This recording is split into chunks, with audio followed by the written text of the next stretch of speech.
도스토옙스키의 이런 글의 내용이 있습니다. 이 사람을 지독하게 벌주는 방법이 있다고 합니다. 그게 뭘까요? 사람을 지독하게 벌주는 방법. 그것은 그 사람이 완전히 무익한 일만 하도록 시키는 것이라고 합니다. 완전히 무익한 일, 아무런 그 이익이 없는 일을 시키기만 하면 그 사람은 며칠 후에 그걸 견디지 못해서 차라리 목숨을 끊을 것이다. 이렇게 도스토옙스키가 이야기를 했습니다. 무슨 말입니까? 사람들은 사람들의 인정을 떠나서 의미 있는 삶을 살기를 원한다는 거죠. 사람의 삶이 의미가 없다면 그것은 곧 죽은 것입니다. 오늘 성경은 우리에게 의미 있는 삶의 한 사례를 소개해 주고 있습니다. 1절의 말씀을 한번 보시면요, 성도를 위하는 연보에 관하여는, 이렇게 오늘 성경이 시작하고 있습니다. 여기 연보라고 하는 단어는 현대적으로 말하면 헌금입니다. 그런데 사회적인 용어를 가지고 번역을 한다면 모금 또는 기부, 이런 의미가 있습니다. 오늘 본문은 예루살렘 교회의 가난한 성도들을 구제하기 위해서 연보 또는 헌금, 모금, 이런 일들을 한 것에 대해서 소개하는 본문입니다. 저는 이 고린도전서 16장에 와서 이제 연보라는 단어가 나와서 교회에서 헌금 설교를 안 하는 걸로 유명한 이철희 목사가 이거 헌금 설교를 해야 되는구나, 이렇게 생각을 하고 본문을 묵상하다가 아주 놀라운 진리를 깨닫게 되었습니다.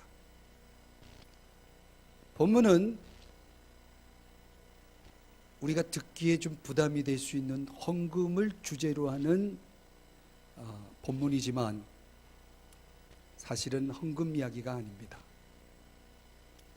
이 연보라고 하는, 모금이라고 하는 이 이슈가 가지고 있는 우리 신앙인들, 그리스도인들이 지녀야 할 중요한 신앙생활 원리를 우리에게 가르쳐 주는 본문이라는 것입니다. 우리 그리스도인들이 올바른 신앙생활을 위해서 가지고 있어야 할 중요한 원리 3가지가 오늘 이 모금의 이슈를 통해서 우리가 배울 수 있는 중요한 진리가 되겠습니다. 모금, 이 연보에서 배우는 신앙생활의 원리는 무엇일까요? 첫 번째는 주님을 본받는 삶입니다. 한번 따라 하십시다. 주님을 본받는 삶.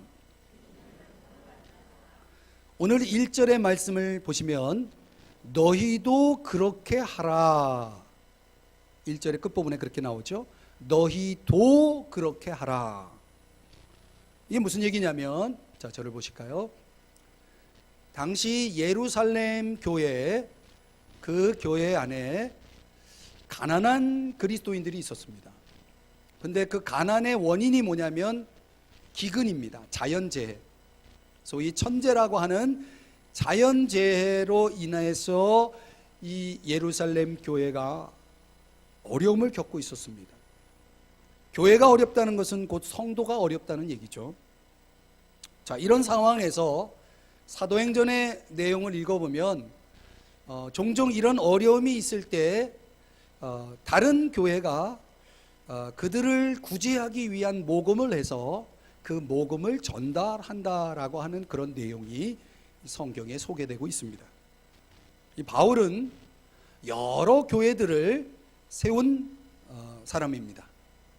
그리고 그 세운 교회들에게 이런 계속적인 모금 운동을 벌이게 됩니다.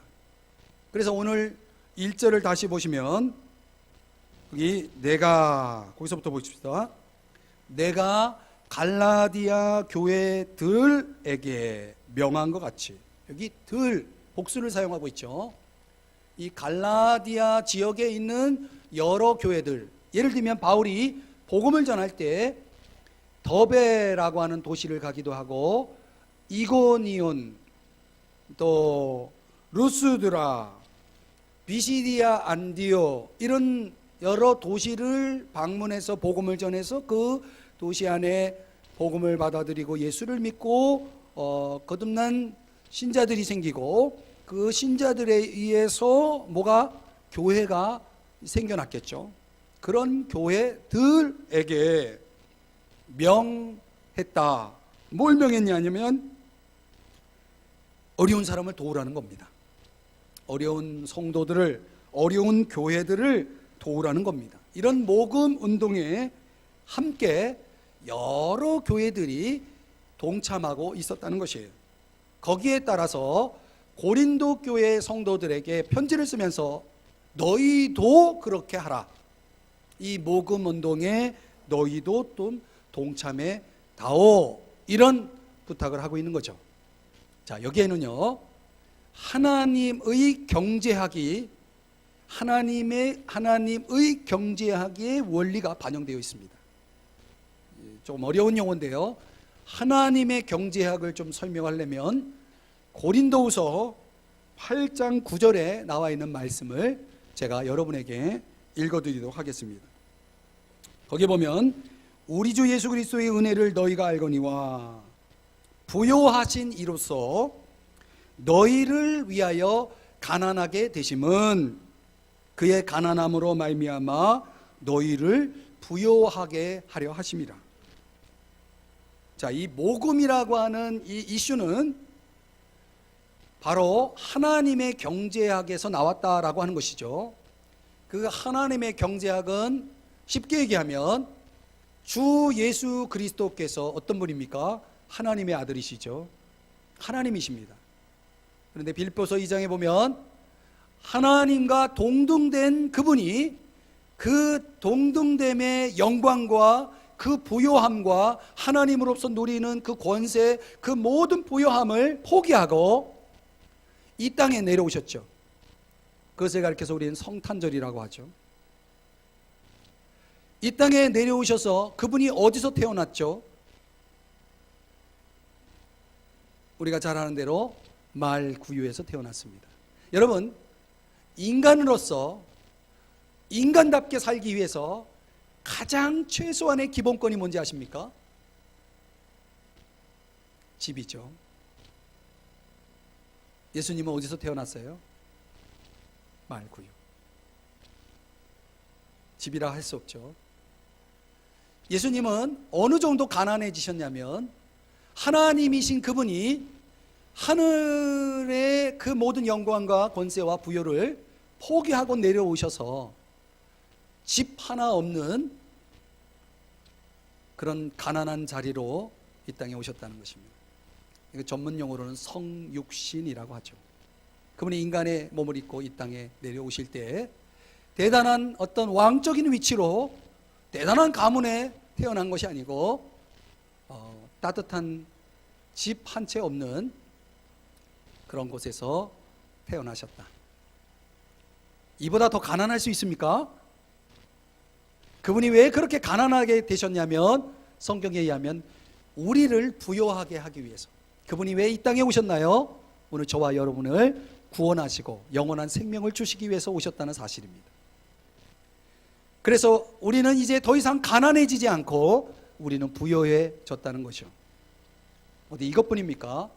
예수님께서 마태복음 20장 28절에서 이렇게 말씀했습니다. 내가 온 것은 섬김을 받으려 함이 아니요 도리어 섬기려 하고 자기 목숨을 대속물로 주기 위해서 오셨다.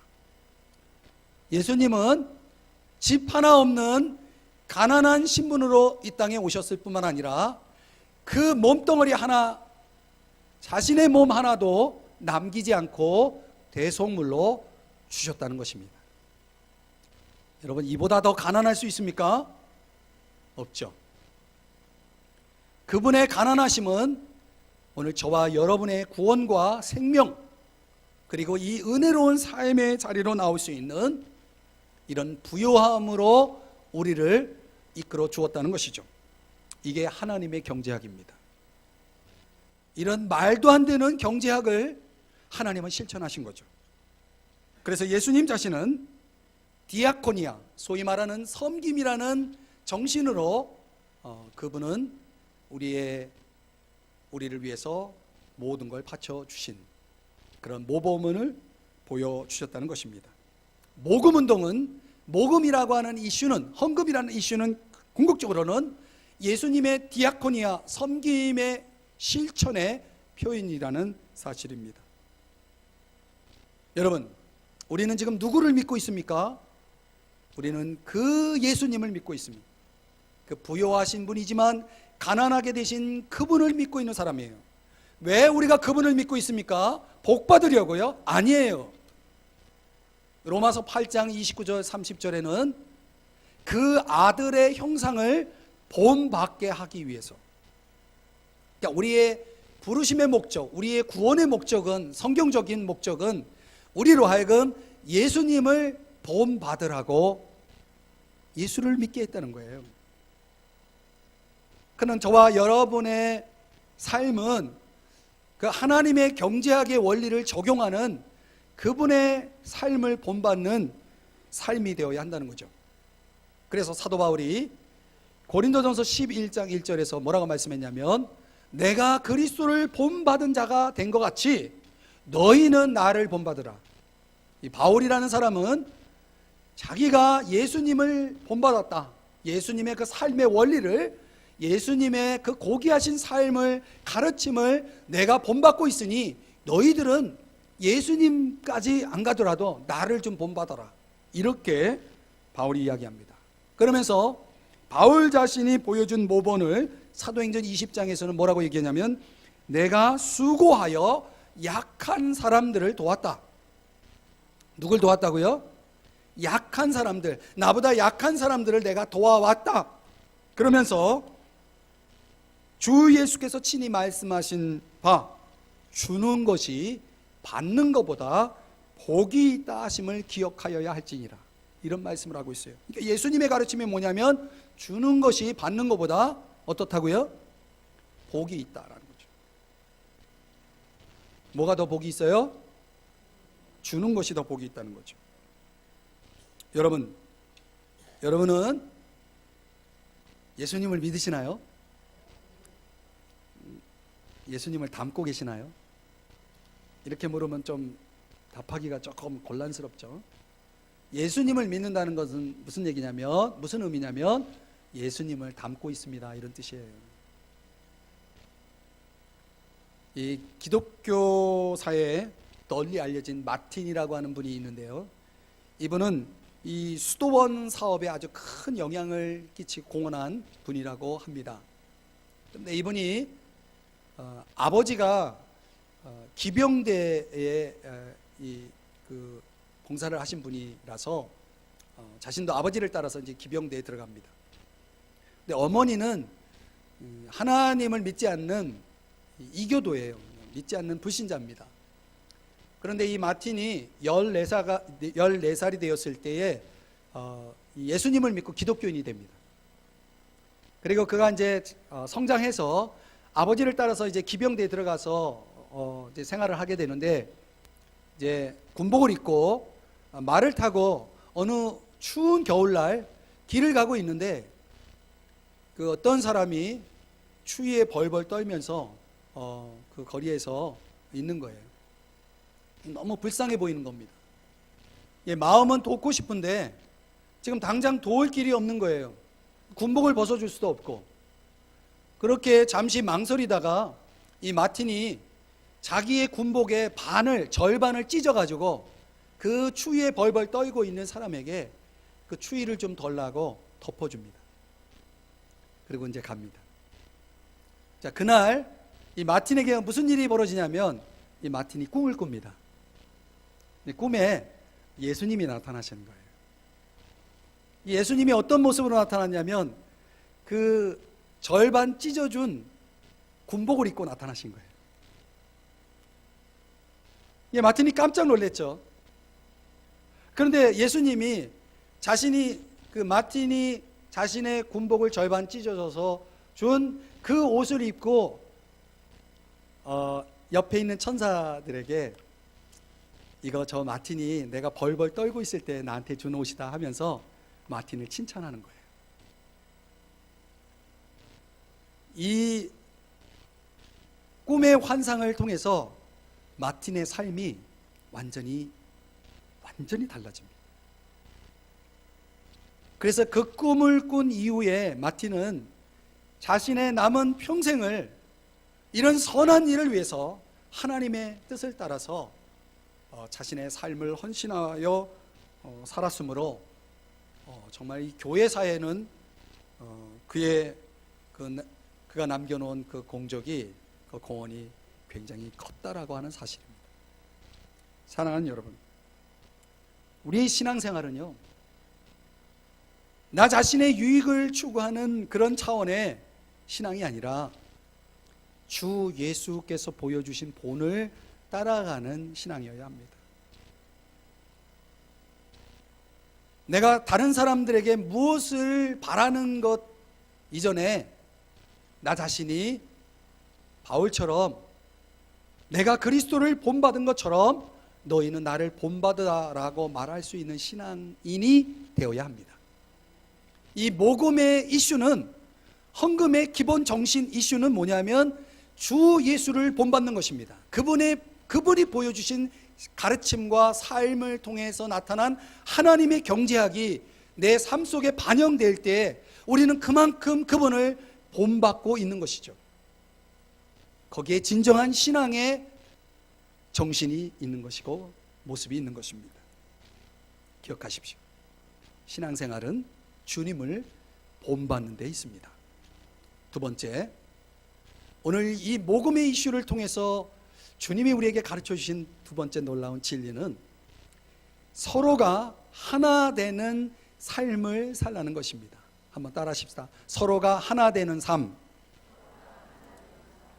자, 오늘 3절의 말씀을 한번 들여다보시면요, 거기 예루살렘으로 가지고 가게 하리니, 곧 가지고 간다라는 단어가 나와요. 표현이 나오죠. 이게 무슨 얘기냐면 고린도 교회 성도들이 모금을 해가지고 그 모금한 것을 지금 가지고 가는 겁니다. 어디로? 예루살렘으로. 예루살렘 교회에 그 어려움을 당하고 있는 성도들에게 가지고 가고 있는 것입니다. 여러분, 이 가지고 간다는 게 굉장히 중요한 행위입니다.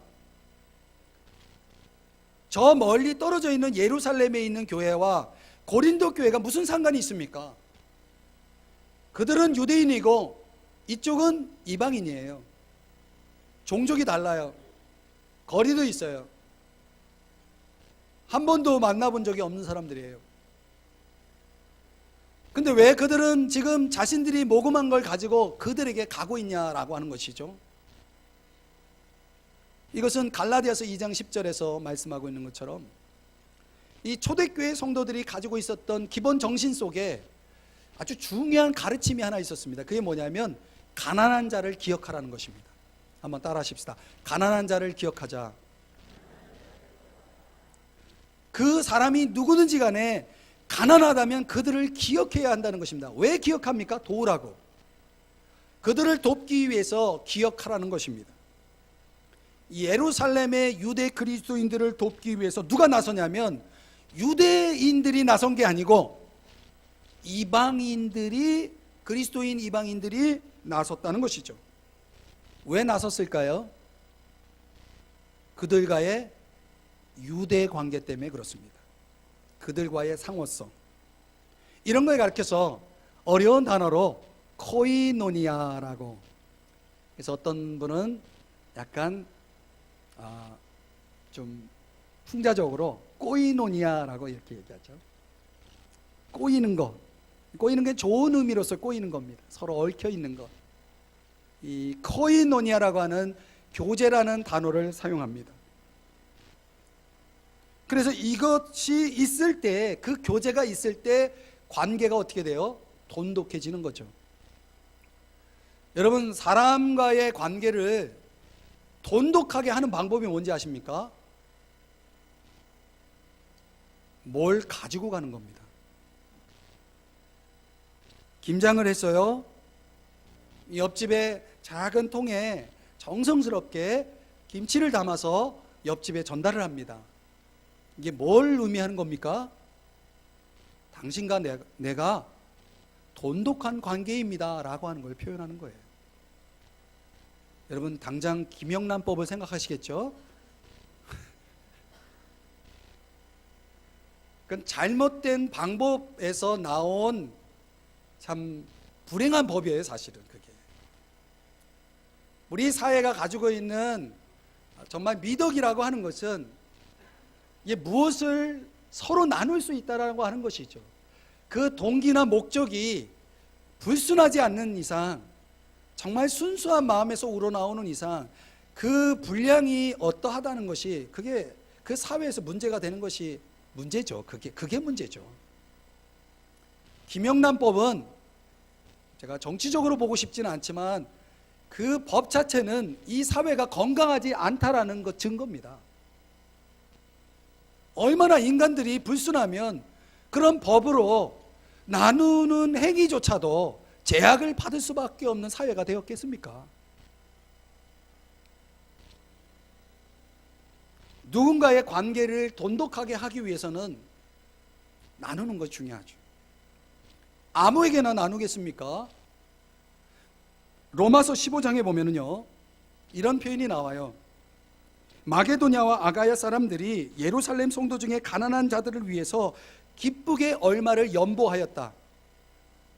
저희가 기뻐서 하였거니와 또한 저희는 그들에게 빚진 자니, 만일 이방인들이 그들의 영적인 것을 나눠 가졌으면 육적인 것으로 그들을 섬기는 것이 마땅하다. 굉장히 중요한 말씀이에요. 예루살렘 교회에 이 마게도냐 아가야 사람들, 오늘 본문에 소개하고 있는 이 갈라디아 교회들은 빚을 지고 있어요. 무슨 빚을 지고 있냐면 영적인 것을 공급받은 빚. 영적인 것이 뭡니까? 복음이죠. 하나님의 말씀, 복음의 말씀을 그 예루살렘 교회 성도들이 전해줬음으로 인해서 이 마게도냐 아가야 사람들, 그리고 모든 이방 그 교회들이 존재할 수 있게 된 거죠. 탄생이 된 거죠. 누군가에게 자기에게 복음을 나눠줬다. 영적인 것을 나눠줬죠. 그래서 내가 생명을 얻었어요. 고마운 일이죠. 그 빚짐을 이제 내가 다시 복음으로 돌려주는 것이 아니고 내가 가지고 있는 육적인 것을 나눈다 했을 때, 여러분 얼마나 이 아름다운 모습입니까? 그렇죠? 우리가 가만히 우리의 삶을 들여다보면 우리는 다 빚진 자예요. 안 그렇습니까? 저는 여러분에게 빚을 졌고요, 여러분은 저에게 빚을 졌어요.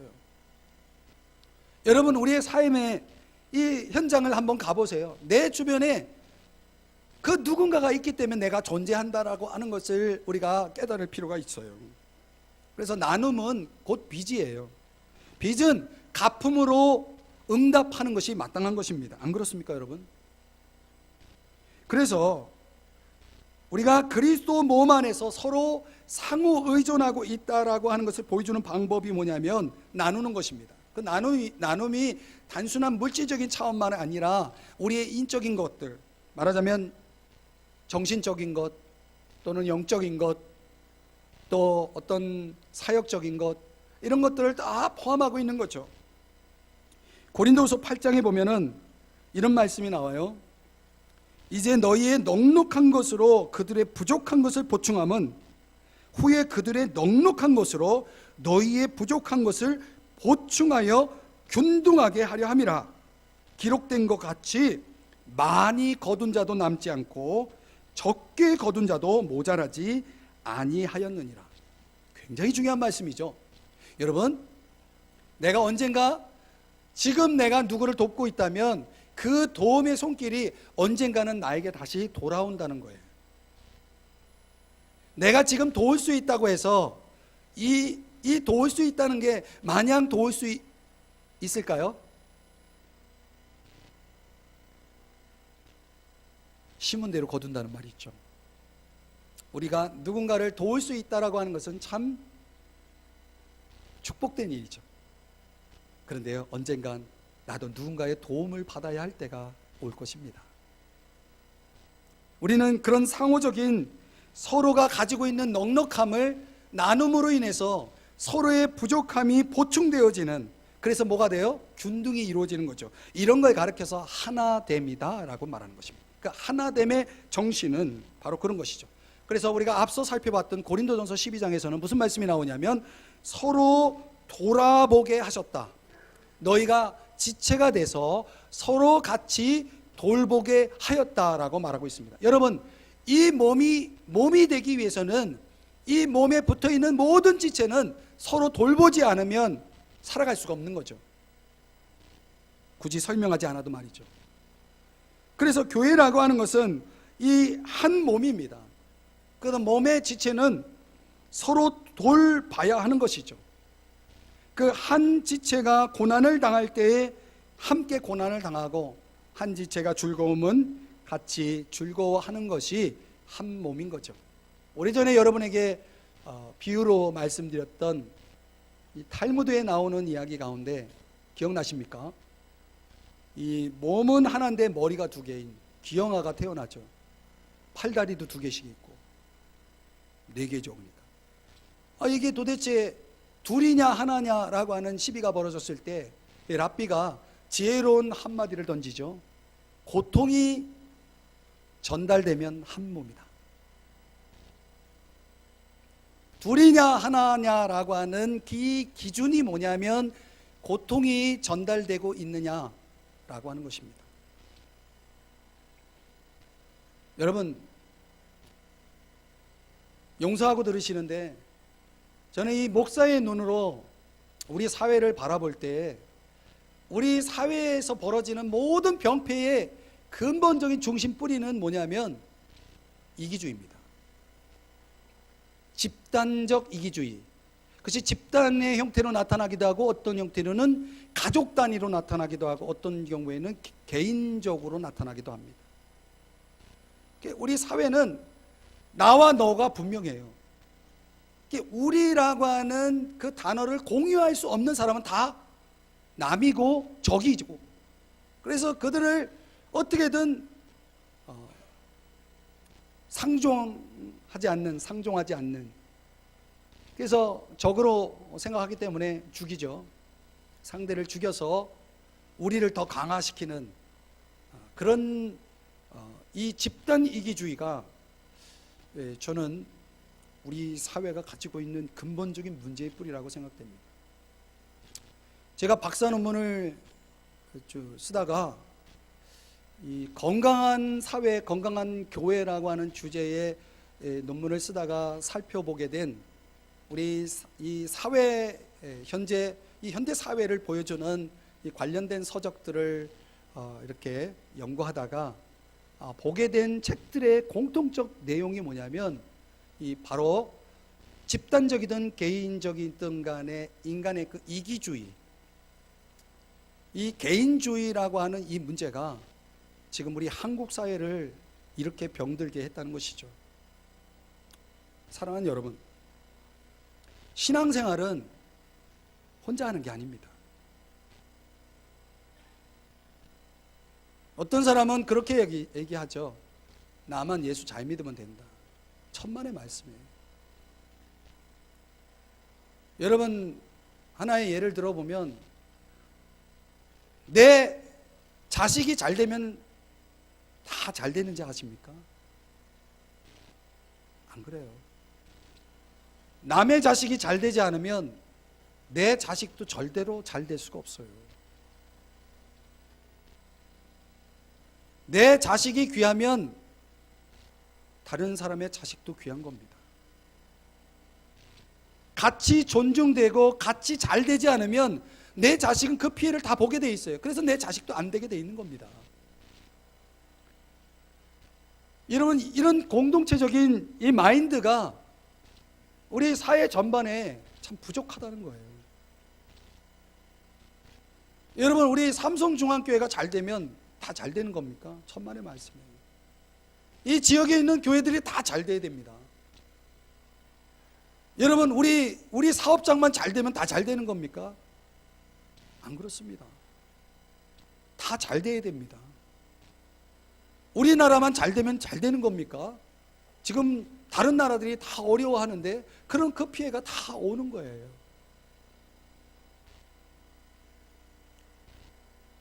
저는 신앙생활 하면서 나만 하나님 잘 믿겠다라는 주의는 그건 절대적으로 성경적 신앙이 아닙니다.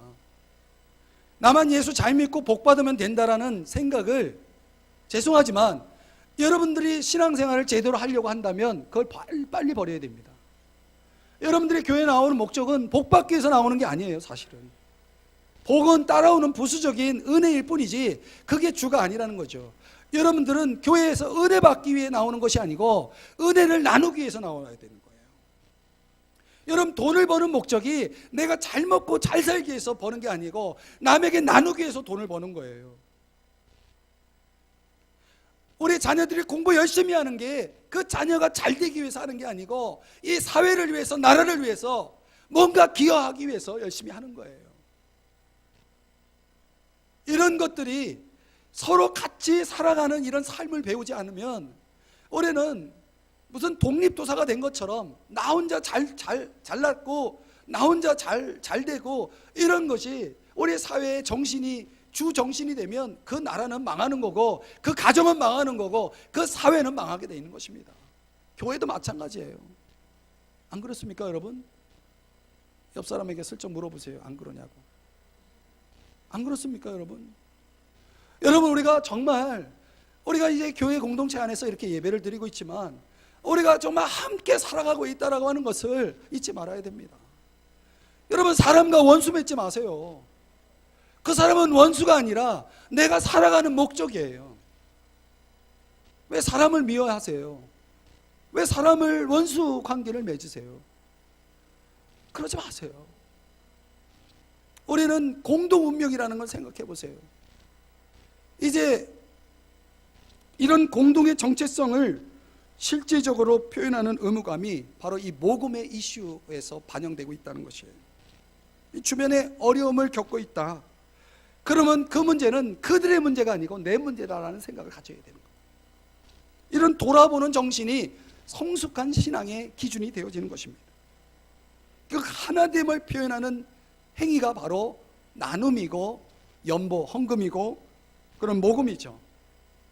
그래서 우리는 지금은 내가 돕는 자일지 모르지만 언젠가는 내가 도움을 받아야 될 때가 있는 거고, 내가 지금은 도움을 받고 있지만 언젠가는 내가 누군가를 도울 수 있는 위치에도 가는 거예요. 아멘. 신앙생활은요 이기적으로 하면 안 됩니다. 여러분, 교회 생활을 이기적으로 나만 은혜 받고 가겠다, 이거는 여러분 이기적인 겁니다. 우리의 인생사가 다 이 원리가 적용이 돼요. 우리는 서로가 뭐 해야 됩니까? 하나가 되도록 힘써야 되는 것입니다. 세 번째로, 오늘 이 모금의 이슈가 우리에게 가르쳐주는 중요한 신앙생활의 원리는 은혜를 나누는 삶입니다. 한번 따라 하십시다. 은혜를 나누는 삶. 오늘 성경 3절에 보니까 이 모금을 한 것에 대한 용어가 은혜라는 단어로 표현되고 있어요. 우리가 이제 내년부터는 고린도 후서로 넘어가는데 이 고린도 후서에는요 이 은혜라는 동일한 헬라어 단어가 축복이라는 단어로 번역되어 있기도 하고 섬김이라는 단어로 번역되어 있기도 해요. 이게 모금한 일종의 문자적으로는 선물인데 이걸 왜 여기서는 은혜라는 단어를 썼는가? 제가 오늘 중요한 말씀을 여러분에게 드리려고 해요. 여러분, 내가 누군가를 돕기 위해서 마련한 선물이라는 것이, 이게 오늘 성경의 용어대로 말하면 이게 뭐예요? 은혜예요. 이게 왜 은혜인가? 내가 저 사람에게 주는 거니까 이거는 내 의지, 은혜와 의를 구별할 줄 알아야 됩니다. 이 신앙생활을, 자신의 삶을 자기 의를 위해서 하는 사람들이 있어요. 자기 의를 내세우기 위해서 하는 사람들과 정말 내가 은혜의 정신을 가지고 하는 거 완전히 차이가 있죠. 예를 들면 이런 우스운 얘기가 있어요. 어떤 착한 이발사가 계시는데 이분이 어느 날 자기 이발소에 목사님이 왔어요. 목사님이 이발을 하는데 이런 마음에 이런 생각이 들어요.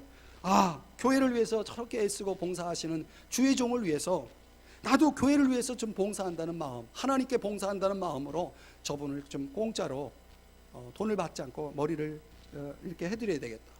그래 이제 목사님한테 그냥 가시라고, 돈 받지 않겠다고. 그래 목사님이 어쩔 수 없이 가시는데 너무 마음이 고마워요. 그래가지고 돌아와가지고 이 교회에 가지고 소장하고 있는 좋은 신앙서적을 우편으로 보내줬어요. 고맙다고. 다음 날에 이 이발소에 또 한 분의 손님이 왔는데 이번엔 경찰이 왔어요. 경찰. 그러니까 이 착한 이발사는 또 생각해 보니까 이 지역을 위해서 얼마나 애를 많이 쓰냐 말이죠. 그래서 나도 이 지역을 위해서 좀 함께 봉사한다는 마음으로 우리 경찰을 위해서 제가 오늘 무료로 머리를 해드리겠습니다 하고서 또 보내는 거예요. 이러지 말라고 그래도 뭐 막무가내. 또 가는데 경찰이 너무 고마워. 그래가지고 옆에 그 근처에 있는 빵집에 들려가지고 빵을 사가지고 작은 쪽지에 감사의 편지를 써가지고 그 이발사에게 이제 전해줍니다. 다음 날이 됐어요. 또 이발소에 이번에 국회의원이 또 찾아왔어요. 국회의원이 머리를 하러 왔어요. 그런데 또 착한 이발사가 가만히 생각해 보니까 이 나라를 위해서 이렇게 애쓰는 국회의원을 위해서 나도 좀 나라를 위해서 봉사하는 그런 마음으로, 그런 심정으로 우리 국회의원을 공짜로 머리를 해드려야 되겠다. 그래서 이제 오늘 그냥 가시라고. 그랬더니 이제 국회의원이 알았다고 그러고서 갔어요. 그리고 이제 그 다음에 아무것도 없어요. 근데 그 다음 날 그 이발소에 국회의원들이 줄을 섰다는 거예요.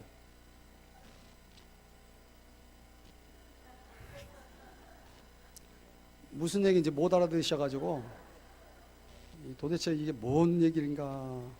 집에 가서 깊이 묵상해 보면 이게 웃긴 얘기예요, 사실은. 죄송합니다. 여기 이 자리에 혹시 국회의원이 계시면 용서해 주세요. 예를 드는 겁니다. 그러니까 앞에 목사님하고 경찰의 태도와 이 국회의원의 태도의 차이가 뭔지 아세요? 앞에 두 사람은 나는 이런 대접을 받을 자격이 없다라고 하는 이런 마음을 가지고 있었고, 뒤에는 난 당연히 이런 대접을 받아야 된다라는 생각을 가지고 있는 사람의 반응이라는 거예요. 이게 뭐 직업적인 걸 얘기하는 게 아니고, 우리는 살면서 이거 당연하지. 여러분, 당연한 게 아니라는 걸 아셔야 됩니다. 이게 뭐냐면 이게 은혜에 대한 성찰이에요. 여러분, 우리는 하나님의 은혜를 받은 자라는 사실을 깨달으셔야 됩니다. 여기서 신앙이 시작되는 거죠. 자격 없는 나에게 은혜로 구원을 주시고 사랑을 주시고 축복을 주셨으니 이 은혜에 빚진 인생이 이제는 은혜를 보답하는 방법은 말 그대로 은혜를 나누는 거죠. 거저 받았으니 거저 나누는 것입니다. 이게 은혜 정신이죠. 그러니까 여러분, 우리가 은혜를 깨달아야 할 뿐만 아니라 은혜가 있어야죠. 우리에게 들어오는 은혜가 있어야 은혜를 나눠줄 거 아닙니까? 그러니까 여러분, 우리는 은혜를 깨닫는 것에서 끝나면 안 되고 은혜를 늘 받아야 되는 것입니다. 한번 따라 하십시다. 은혜를 받자. 어떻게 은혜를 받을 수 있습니까? 하나님의 은혜는 두 가지 통로로 주어져요. 첫째는 말씀을 통해서 주어지고, 두 번째는 믿음을 통해서 주어집니다. 그런데 여러분, 말씀이 들어와야 은혜가 임하는데, 여러분 집에서 부부싸움하고 교회 와봐요. 말씀을 들으면 은혜가 됩니까?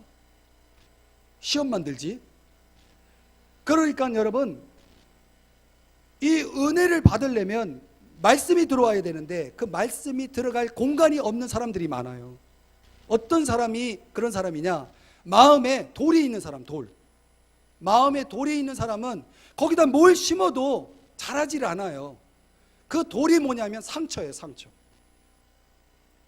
이 자기가 받은 이 돌, 상처가 있는 사람은 그 상처 때문에 말씀이 들어오질 않아요. 그 설교 시간에 상처만 계속 묵상해요. 내가 받은 상처. 말하자면 나에게 어느 놈이 화를 쏘았는가, 나에게 어떤 놈이 총을 쏘았는 것만 묵상하지 자기가 죽어가는지는 몰라요. 그러니까 상처를 끌어안고 살아가는 사람은 하나님의 말씀이 들어가질 않아서 결국 은혜가 없어요. 은혜가 없으니까 계속 상처만 받죠. 사람이 그냥 뜻없이 하는 말도 아무 얘기도 아닌데 그 말에 상처받는 것, 이거는 무슨 얘기냐면 그 사람이 원래 상처가 있다는 얘기예요. 여러분, 사람이 상처 없는 사람이 어디 있겠습니까? 성경은 이걸 쓴뿌리라고 얘기하는데 우리 마음에 쓴뿌리가 있으면 절대로 은혜를 받을 수가 없어요. 그럼 여러분, 우리 마음속에 있는 상처를 이 기도라고 하는 성령의 역사의 포크레인으로 그 돌을 치워버리지 않고서는 우리는 은혜의 삶으로 들어갈 수가 없어요. 제발 여러분, 상처가 있걸랑 그 상처를 치유받으셔야 됩니다. 그런데 이게 내가 아무리 치유를 받고 싶어도 상대가 그것을 용납하지 않거나 또는 그 상대가 그걸 몰라요. 자기가 상처를 주고도 몰라요. 그런 경우라면 여러분들이 하나님 앞에 풀어야 됩니다. 하나님 앞에 풀고 그 다음에 전문적인 상담을 받는 것이 좋습니다. 그래서 어떻게든 여러분이 은혜의 삶으로 들어가야 여러분이 사는 거예요. 또 우리 마음에 가시가 있는 사람은 절대로 또 말씀의 은혜가 없습니다. 가시가 뭐냐면 재물의 유혹입니다. 이 재물의 유혹을 받는 사람은 두 종류의 반응을 보인대요. 재물이 너무 없어서 유혹을 받는 사람은 염려라는 반응을 보이고, 돈이 너무 없어도 맨날 걱정하느라고 그 걱정의 가시에 눌려가지고 말씀이 들어오질 않아요. 돈 걱정하느라고. 또 돈이 너무 많으면 재물의 유혹을 또 받는데요. 그게 뭐냐면 뭐 하고 놀까, 향락에 빠지는 반응을 보인다는 거예요. 없어도 걱정하느라고 많아도 향락에 빠지느라고 이 사람이 말씀이 들어오질 않아요. 어디 놀러 갈까 하면서 설교 시간에 끝나기만을 학수고대하는 그런 사람들에게 어떻게 말씀이 들어가겠습니까? 지금 먹고 살기 힘들어가지고 걱정하고 있는데 어떻게 말씀이 들어가겠습니까? 사랑하는 여러분, 은혜를 받아야 사는데 오늘 우리 속에 있는 이런 상처의 돌을 치우지 않는 한, 우리의 재물의 유혹이라는 가시를 치우지 않는 한 저와 여러분 은혜 속으로 들어갈 수가 없어요. 그리고 여러분, 성경은 뭐라고 얘기하냐면 너희 믿음대로 되라라고 그랬거든요.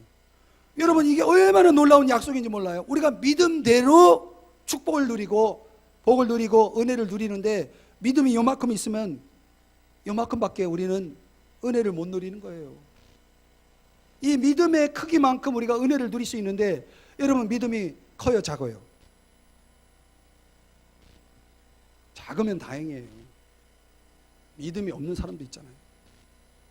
그래서 오죽하면 제자들을 향해서 예수님이 늘 믿음이 적은 자들아, 믿음이 없는 자들아 하면서 믿음 없음을 채찍질 하시잖아요.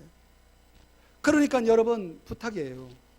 여러분, 교회에 이렇게 와서 주일날 예배 드릴 때에 여러분 일단 은혜를 받아야 됩니다. 그래야 누군가에게 은혜를 나눌 거 아니에요. 그러니까 그 은혜를 받는 작업이 필요해요. 그래서 예배 시간에 좀 일찍 와서 하나님, 내 마음속에 일주일 동안 받았던 상처의 돌 치워주세요. 세상 걱정, 세상 향락에 빠져서 내 마음에 가시가 있는데 이 가시 좀 빼주세요. 기도하고 예배를 드려야 그래도 말씀의 은혜가 들어가고 믿음의 역사가 나타나요. 그래서 내년부터는 예배 시간에 좀 늦지 않고 이렇게 오셔서 이 앞에도 앉으시고, 이 앞에는 시험의 자리가 아니라 은혜의 자리예요. 그러니까 우리가 은혜를 이렇게 받아서 이런 들어오는 은혜가 있어야 나눌 은혜가 있을 거 아니겠습니까? 그럼 어떻게 나누느냐도 중요해요. 그냥 자기 멋대로 나누면은 그게 또 시험이 돼요. 그래서 오늘 성경에는 뭐라고 말씀하냐면 2절에서 매주 첫날, 이건 주일을 얘기하고, 너희 각 사람이 수입에 따라 모아서, 이 수입에 따른다는 것은 이것은 개인적인 형편에 따르라는 얘기죠. 여러분, 이 연보라는 로기아라는 단어는 자발성, 자율성을 강조한 단어인데 이게 중요해요. 마음에 없으면 아무런 의미가 없어요. 마음 없는 거는 서로에게 감동을 주지도 않아요. 내가 은혜를 나누죠. 근데 내 마음이 없이 그냥 그래 그냥 옛다 하고서 나누잖아요. 그러면 절대 통하지 않습니다. 저도 여러분 설교할 때 여러분들에게 하나님 말씀 전할 때 마음 없이 제가 전하겠습니까? 저는 간절합니다. 여러분들한테 제가 받은 먼저 이 본문을 통해서 은혜 받은 걸 여러분에게 나눌 때 아주 간절하게 여러분에게 나누거든요. 이게 뭡니까? 그런 마음이 있기 때문에 그 전달이 되는 거죠. 인류 생존과 번영에는 연민의 호르몬이 있대요. 여러분 부모가 자식을 기르면서 자식을 돌보면서 보살피면서 받는 대가로 얻는 호르몬이 있대요. 이 포옹의 호르몬, 사랑의 호르몬이라고 하는 소위 옥시토신이라는 게 있대요.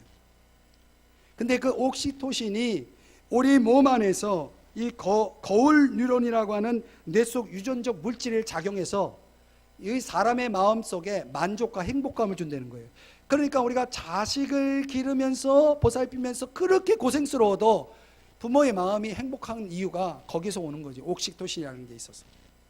그런데 사랑하는 여러분, 오늘 저와 여러분이 우리 각자가 누군가에게 공감하고 누군가에게 뭔가 자꾸 이렇게 나누는 은혜를 나누는 삶을 살면은 결국은 그 옥시토신이 우리 뇌 건강, 우리 심장의 건강을 위해서 발생되는 이 옥시토신이라는 게 나온다는 거예요. 이거는 과학적인 증명이고 성경적으로도 신앙적으로도 우리가 아주 건강해지고 정말 행복한 신앙생활을 할 수 있어요. 무엇을 줄 수 없을 만큼 가난한 사람도 없고요, 받지 않을 만큼, 무엇을 받지 않을 만큼 부유한 사람도 없는 거예요. 사랑하는 여러분, 우리는 공동의 운명에 배해 승선한 사람들이라는 것을 잊지 마셔야 됩니다. 모두가 은혜를 나누는 통로가 되기를 원하는 거예요. 고린도 이 전서에서 나오는 이 풍성한 은혜가 전달되는 것을 제가 창세기 49장 22절에서 이 하나의 그림을 통해서 아버지 야곱이 아들 요셉을 축복할 때 이렇게 축복하더라고요. 무성한 가지가 되라. 한번 따라 하십시다. 무성한 가지. 근데 그 축복의 내용을 보니까 무성한 가지가 곧 담을 넘었도다 라고 얘기해요. 여러분 굉장히 무성한데 그 무성한 가지가 그 안에만 갇혀 있다고 생각해 보세요. 얼마나 지저분한지. 근데 그 무성한 가지가 담을 넘으면요 정말 보기 아름다워요. 하나님의 은혜와 축복이 우리의 삶에 부어진 것들이 무성한데 그 무성함이 어떻게 해요? 담을 넘어야 되는 것입니다. 이게 축복이에요. 담을 넘는 게 축복이지 무성함 그 자체가 축복일 수 없다는 것입니다. 아멘.